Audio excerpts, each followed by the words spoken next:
السلام علیکم۔ آج کا ہمارا یہ سوال ہے کہ مڈل انگلش میں اور جو ارلی ماڈرن انگلش ہے اس میں یہ فرق کیوں آیا، یعنی چوسر کے دور میں بولے جانے والی انگلش اور ایٹینتھ یا سیونٹین سینچری میں بولے جانے والی انگلش میں اتنا فرق کیوں ہے۔ اس کی بنیادی وجہ میں مختلف فیکٹر ہیں، جس میں اگر ہم ایک پہلا دیکھیں تو نارمن کنکویسٹ ہے، فرینچ جو ورڈز ہیں ان کا انکلوژن ہے انگلش لینگویج کے اندر، پھر اس کے بعد اسٹینڈرڈائزیشن آف انگلش ٹیکسٹ، اس کی بڑی وجہ ولیم کیکسٹن نے جب پرنٹنگ پریس انٹروڈیوس کی 15 سینچری میں تو بہت زیادہ ورکس کو ریپروڈیوس کیا گیا۔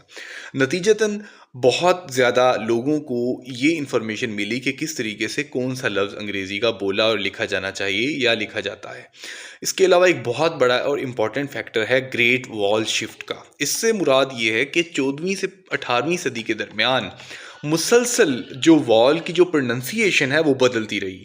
مڈل انگلش میں جو پروننسیشن تھی اس میں کسی بھی ورڈ کو تاکیدی طور پر سٹریس دے کر یا لمبا کھینچ کر بولا جاتا تھا، جو کہ ارلی جو ماڈرن انگلش ہے 17 سینچری کی، جس میں اس کو اسٹینڈرائز کیا گیا اور اس کو لمٹ کیا گیا، یعنی مختصر کیا گیا۔ اس کی یوں مثال لے لیجئے کہ اس گریٹ وال شفٹ میں کسی ایک ورڈ جیسا کہ نیم ہے، جس کو ہم بولتے ہیں نیم، اس کو نیم بولا جاتا تھا۔ اسی طرح سوشل اور پولیٹیکل فیکٹرز کو بھی نظر انداز نہیں کیا جا سکتا۔ ٹیوڈور ڈائنیسٹی کے بعد کس طرح سے انگریزی زبان کی ترویج کی گئی، اس کو ترقی دی گئی، تو یہ ایک اہم فیکٹر ہے۔